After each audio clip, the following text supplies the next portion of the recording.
Hi guys, my name's Jenna. Welcome to my channel. This channel specifically focuses on all types of beauty products, makeup, skincare, but today specifically we're going to be focusing on a perfume product, and more specifically we're going to be focusing on the brand Juliette Has a Gun. This is a brand that I haven't had much experience with. I've only ever smelled one of their perfumes as far as I'm aware, and that is their most popular scent, which is called Not a Perfume, ironically enough. And I only have a vague memory of what that smelled like. So everything we're going to be trying today is going to be a blind first time try for me. So to do that, we are going to try out their sample set, which I have here. It's called the Juliette Has a Gun Discovery Set, and it includes one 5 ml travel spray and 7 1.7 ml sample sizes of some of the various scents in their line, including their newest scent, I believe, or at least at the time this was released. Their newest scent was Pear Ink. So it has their most famous, their newest, and then a selection of their other scents in their line.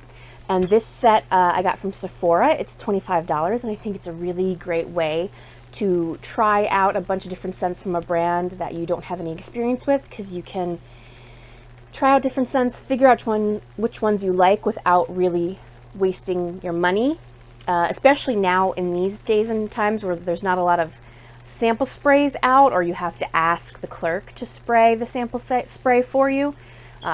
So this is a great way to try stuff out. In general, this is a little bit of an expensive brand unless you're going to try the sample set, or if you're going to get one of their travel sprays. Their travel sprays are pretty affordable. The one in this kit is 5 milliliters, but in general the travel sprays are 7.5 milliliters, so they're a little bigger, and they go for $28 to $30. Most scents seem to be in the $28 price point, but there are a few I guess they're more premium scents that go for $30. And then they also have 1.7 ounce bottles that go for $100, and 3.3 ounce bottles that go for about $135. And then again, the more premium scents can be a little more expensive. I think the 3.3 ounce bottle of the more premium scents are about $150. So especially for a brand like this, where these bottles are $100+, unless you're going to buy travel sprays, the sample sets are really a great option. So I did do a little research before I started this video and wrote down some of the scent notes, so I have a vague idea of what some of these are going to smell like. But again, other than the Not a Perfume, I haven't smelled any of these before. So let's take out these perfumes and start giving them a sniff. All right, so we're gonna start with, again, the most popular scent in the Juliette Has a Gun line, and that is Not a Perfume. This is what the bottle looks like. It's just a very basic travel size spray. It's a sprayer, not a roll-on. Very basic. So let's give it a spritz and see what we think.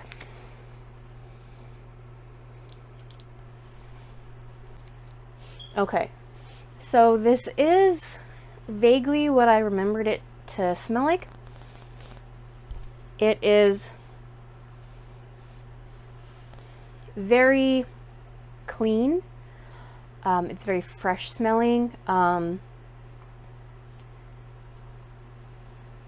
There's something almost slightly aquatic about it, but in a very, I don't want to say synthetic way, but it's kind of like aldehylic.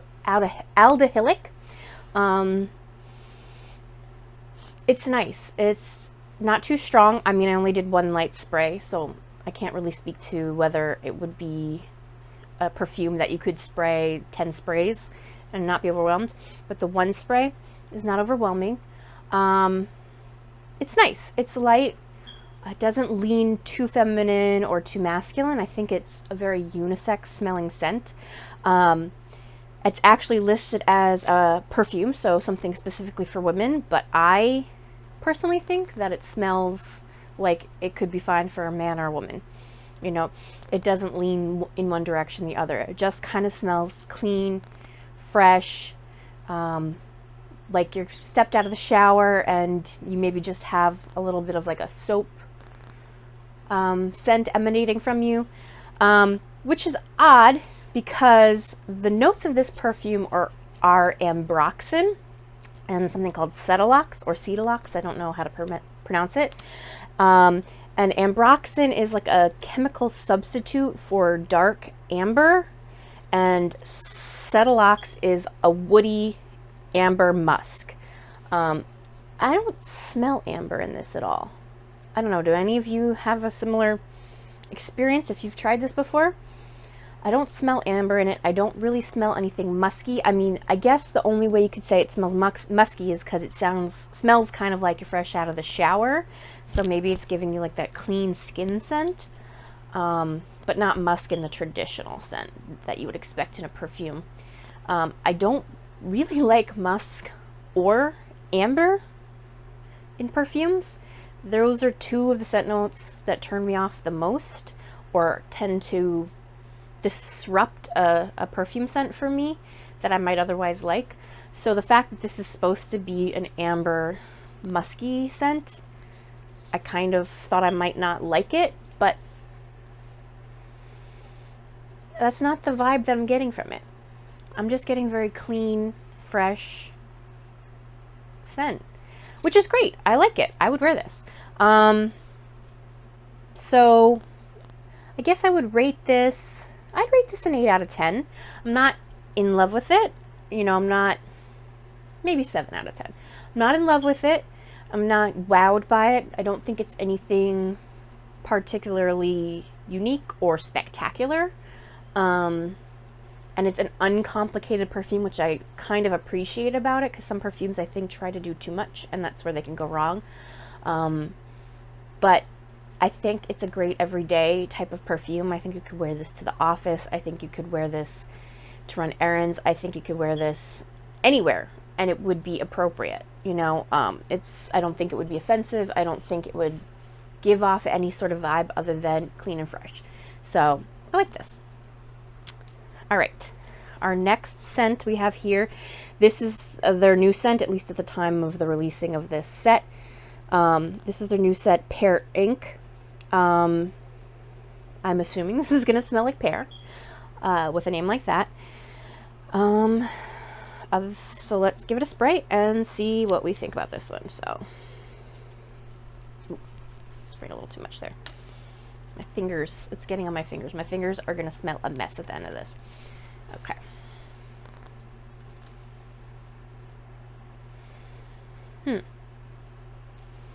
I'm not getting pear immediately. I got just kind of like a strong alcohol smell. Maybe I just need to let that die down for a second. Ooh. I just sucked that right up my nose. I don't have the really good perfume sample strips. I just have paper, so they're a little flimsy. Forgive me. They probably look awkward. Okay, now I'm starting to get some pear. I had to wait for, I guess, the alcohol scent to evaporate off of the perfume.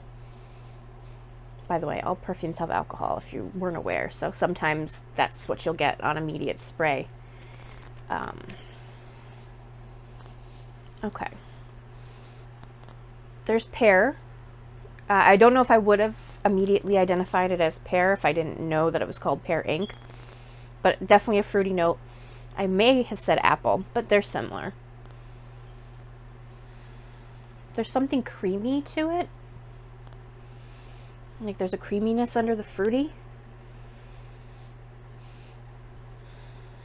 Again, it's not a super complicated scent, but there is more than one scent in there, a little bit different from the first perfume.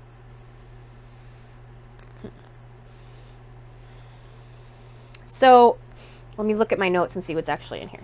So the top notes are pear, just pear. And then the middle note is the ambroxan, similar to the scent from the first perfume, which makes sense. There is kind of like a clean aldehydic note to this. And then the base notes are musk and ambrelloid. Musk and ambrelloid. So those, I don't know if I'm pronouncing it right. Ambrelloid, I think is what it is. And I wrote down that that's a fruity amber musk scent. So that makes sense. So the musk is kind of the creaminess that we're getting in the background. And then we have the ambroxan and the ambrelloid, or however it's pronounced, is bringing the amber, the warmth that amber tends to give a creamy scent too. That's what I've noticed. I don't love creamy fragrances if you're not catching on. I think I would give this a 5. Not because it smells bad, but because it's not a scent that I'm gonna like. There's too much creaminess, and when you mix creamy with fruit, for me, that's where I tend to get ill. Like DKNY's Be Delicious. It initially has like this really beautiful fruity smell, but then the creaminess hits underneath, and I was sick all day. Like, I got a migraine, I felt like I was gonna throw up, I couldn't eat, and I couldn't get the scent off me. So when a scent really turns me off, my body reacts, and I just can't stop smelling it. Like, even if I've scrubbed it off of me, like, it lives in my nostrils. And so they're not usually scents that turn me off initially. They're actually scents that initially I think are kind of pleasant, but they turn on me real fast. So I'm gonna give this a 5. And that's personal, like a personal issue with these types of scents. All right, next we have musk, or I don't know how to pronounce this, M-U-S-C, musk, invisible. Again, that doesn't really give me any clue to what the scent is, because it's not musk, M-U-S-K, it's M-U-S-C. So I'm not sure. So let's just spray it and see what happens.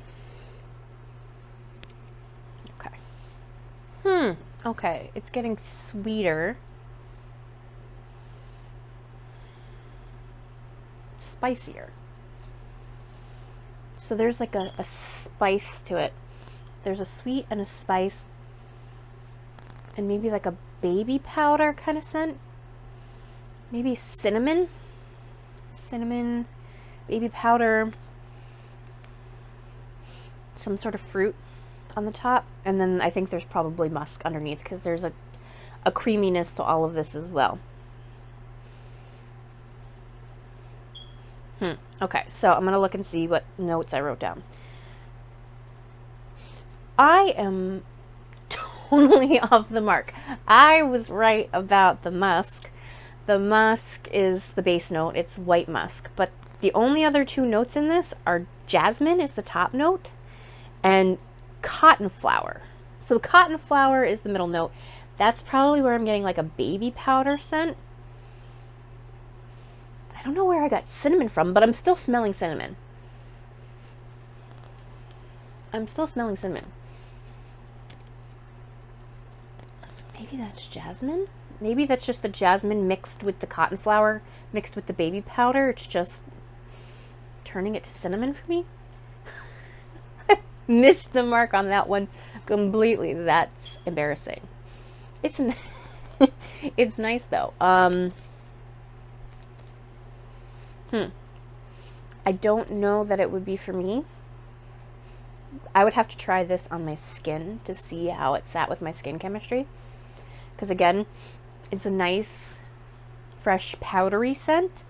But powdery scents can turn on me as well, sometimes too. Depends on how strong it is. Depends on how it reacts to my chemistry. But the jasmine might balance it out, because it's, like I said, it's giving it a little bit of like a spiciness. So the jasmine might be balancing out the powder of the cotton flower. But whoa, I messed that one up. Okay. All right, let's move on from that joke. All right, so the next one is called Lipstick Fever. I'm not sure by the name what that is invoking. It's making me think of like a sexy woman, somebody like that wears like a power red lipstick. So I'm expecting something a little sexier, maybe a little darker, a little deeper. But let's give it a spray and let's see.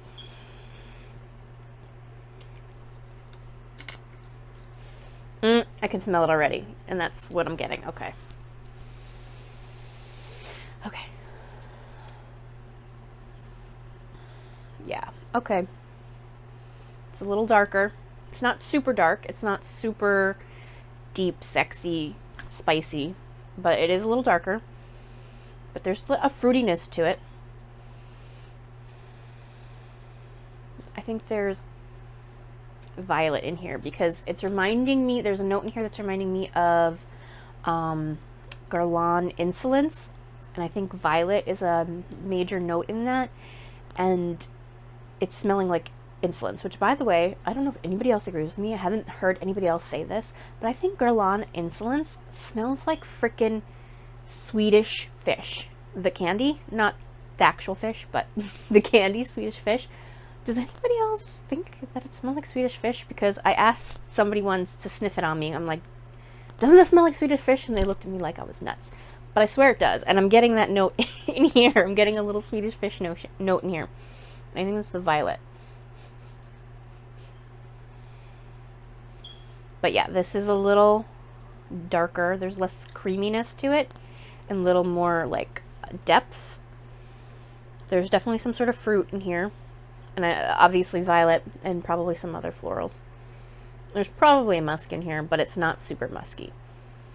So I'm going to look at the notes. Let's see. Okay, so the top notes are raspberry, violet.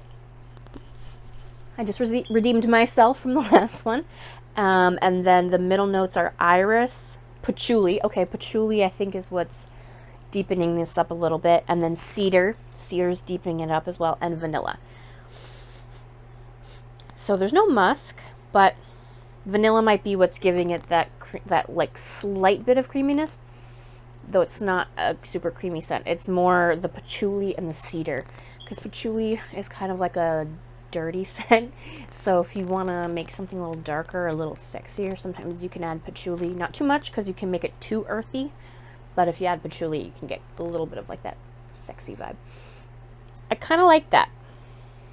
It's vaguely reminding me of Jimmy Choo, vaguely, just like I would say a light version of Jimmy Choo, because Jimmy Choo is darker and more intense than this, but it's reminding me of like maybe a daytime version of that, a lightened up daytime version of that. I would give this, I'd give this a 7 out of 10. And I don't think I marked the Musk Invisible either. I would give that one, Musk Invisible, I would give a 6 out of 10. And I'd give this a 7.5. I'm going to give Lipstick Fever a 7.5 out of 10. I think this is my favorite so far. Only inching out, not a perfume, because it's a little more interesting. Has a little bit more uniqueness to it. Okay, so the next one is Vanilla Vibes. I'm gonna be upfront with you. This probably won't be my jam because strongly vanilla scents are not it for me. Vanilla is another one of those notes when the vanilla is like the main note that can really give me a headache or make me nauseous when it's overpowering. As a note mixed in with other scents, I've finally realized I can get by with it, but it cannot be the shining note most of the time. Most of the time. But let's not judge. Let's see. I went light on that. I'm scared. Okay. Let's give it a second. Yeah, no. Not for me. It's okay. All right. I'm remembering something from the notes that I wrote, and I'm smelling it here. It's not as bad as I thought for something called Vanilla Vibes, and I think because of that one note is balancing it. So the one note that I'm remembering that I wrote down is there's salt in this, and you can smell it. And it's balancing out the vanilla, actually, pretty nicely. The salt is doing a really good job of balancing out the vanilla. Now that it's drying down, the salt is coming out more, and the vanilla is just kind of like an underlayer. But I don't think I could wear this. I kind of like it now, just on here, because I like the smell of salt in perfumes. Like when salt is a strong note in a perfume, I really like it for some reason. But with the vanilla, it's just not gonna be it. But I like it better than I thought I would. So this is considered a unisex scent, which I can see. It does maybe lean slightly more feminine because of the strong vanilla in there, but the salt does balance it, so I think a guy could get away with this easily enough. And by the way, whether something is considered unisex or for men or for women, who cares? If you like it, wear it. I think any perfume could be for anybody, but just for your information, this is considered unisex. I think it leans slightly more traditionally feminine, but I think, you know, if you're somebody who does not want to wear something traditionally feminine, you could try this. And depending on your skin chemistry, you might like it. So the top note in this is salt. And the middle notes are vanilla and orchid. And the base notes are tonka bean, sandalwood, musk, and benzoin. Benzoin is a balsamic vanilla. So it's, I think, like a synthetic...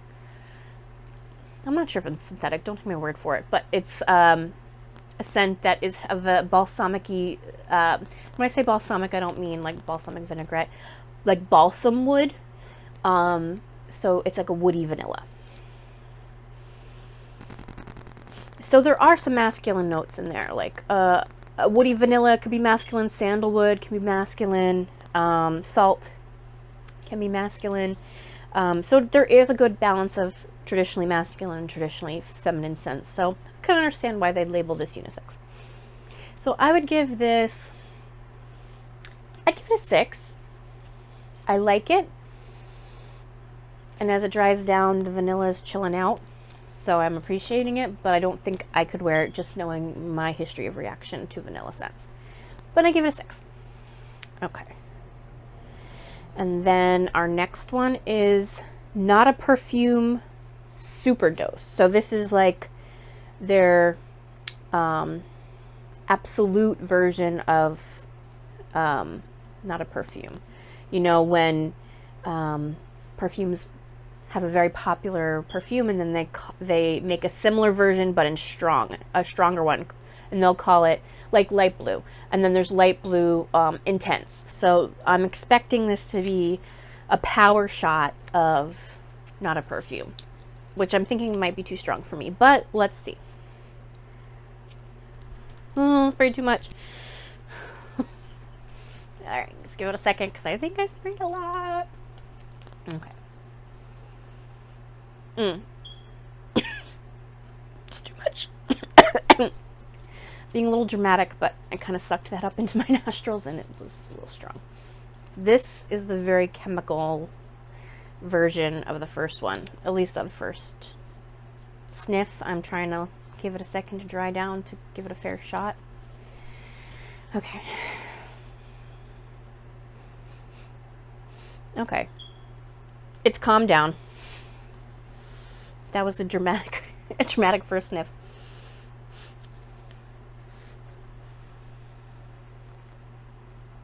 I mean, it smells a lot like regular Not a Perfume.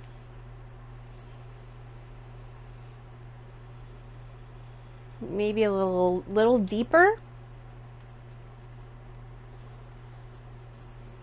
Little deeper. So I don't know if I stated it at the beginning, but Not a Perfume is considered a women's perfume. This one, Not a Perfume Super Dose, is considered unisex. And this is one of those ones that they consider a premium scent, so it's a little more expensive, the $30 travel spray and the $150 3.3 fluid ounce bottles. So this is a one-note perfume. So this only has Cetalox or Cetalox, however you want to call it. So this has one note of the Not a Perfume. It doesn't have the ambroxan. It just has Cetalox. And it's a little darker. It's fine.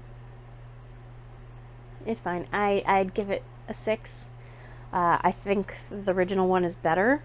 This might be actually a little more masculine leaning. The other one might have been too like fresh and showery scented for males or anybody who doesn't really like that. This is a little deeper, so you might like this better if those are the types of scents you lean towards, but I like the other one better. All right, we're down to the last 2. So this one is called Lady Vengeance. I like that name. I'm expecting, again, something darker. So something more along the lines of the Lipstick Fever. And maybe even darker than that. Because Lipstick Fever, you think of a sexy, powerful woman. But Lady Vengeance, this is someone who's out for blood. So this might be a spicy scent. The other one wasn't necessarily spicy. It was darker. This might be spicy. But let's give it a whiff and see what we think. Oop, oop, I spread too much again. Not what I was expecting. Okay, there's something developing. It's a little strong.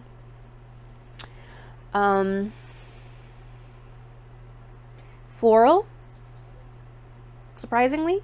There's something called Lady Vengeance. It's very floral. Almost chemically floral, like too floral. Like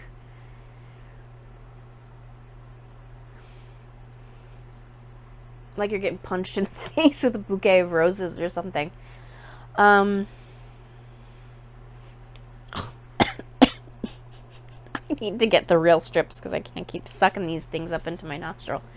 It's a little too floral for me. It's pretty. It's powerful, like it's a powerful floral, but it's a little much. The top notes are lavender, which I can sense now that they say it, and bergamot. And then the middle notes are Bulgarian rose. I told you I smelled rose. Patchouli, which I don't really smell. Maybe a little bit. There's a little bit of earthiness in there.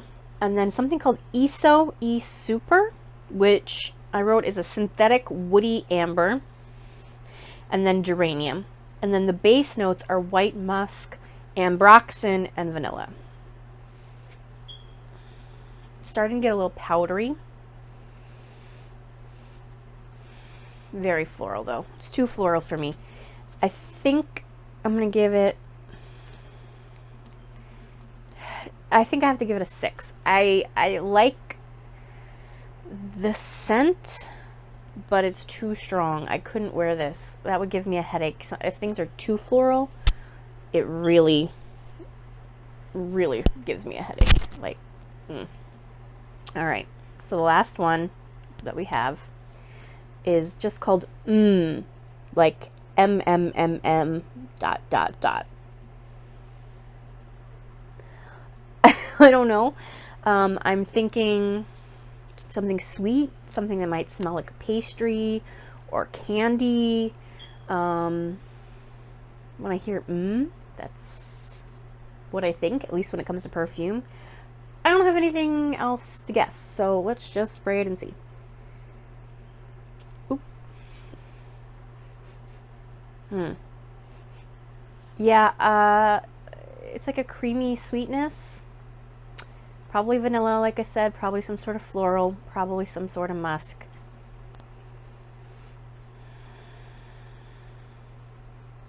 It's something vaguely familiar, but I don't know. So this one has the most notes in it. Like, there's a lot of notes. So looking at it, this is considered unisex, which maybe it's getting a little less sweet as it dries down and a little more powdery, so maybe. Yeah, maybe. So the scents in here, the top notes are raspberry, geranium, and neroli. And then the middle notes are tuberose, iris, orange blossom, jasmine sambac, and then the base notes, there's a whole bunch of them, is vanilla, caramel, sandalwood, heliotrope, white musk, and patchouli. Okay, the patchouli I can maybe kind of smell now. I said white musk, I said vanilla. The caramel I think is where some of that creamy sweetness is coming mixed with the vanilla. And I said there was floral in there. Sandalwood I think is giving it a little bit of like, not that that's necessarily a powdery note, but I think the wood mixed with all those other scents is what's giving it that. 5.5. It's fine. I don't really like it. I think the pear ink smells better initially than this one does, but I might be able to wear this one more than the pear ink, which I think is why I'm giving them similar numbers. So that's it. Those are the scents that I have from this set. They were all interesting. There was nothing super unique in there. I did like the simplicity of some of them. If you're somebody who's new to fragrance, you might appreciate that as well. I still think Not a Perfume is the best one in here. Just kind of looking back. Yeah, I still think Not a Perfume is the best one in here. It's the most well-rounded, it's the most simple, and I think is the one that you can use in the most situations and the most people are going to like, which makes sense because this is their best seller. It's the one they're most well known for, the one that made them popular as far as I know, you know, as far as I can tell, that's what put them on the map, so it makes sense. Second, I would say Lipstick Fever is their most interesting scent. I think it's their most unique scent in there, and the one that I would most be able to wear besides Not a Perfume. So I'm not wowed by this brand in terms of the scents that I tried today, but I did like I said, that they were more simplistic. There were some scents that I found nice. There was nothing in here that I thought was terrible. And I'd be willing to try something from them again. So tell me what you guys think. Have you tried any of these scents? What do you think of them? Is there other Juliette Has a Gun perfumes that you think I should try? Are any of Juliette Has a Gun's perfumes your go-to perfume? Talk about it in the comments down below. Leave a like if you enjoyed this video. I hope you'll come back in the future, but if not, I appreciate you being here today and giving me a shot. And that's it. Thank you for watching my video, and hopefully I'll see you next time. Bye, guys.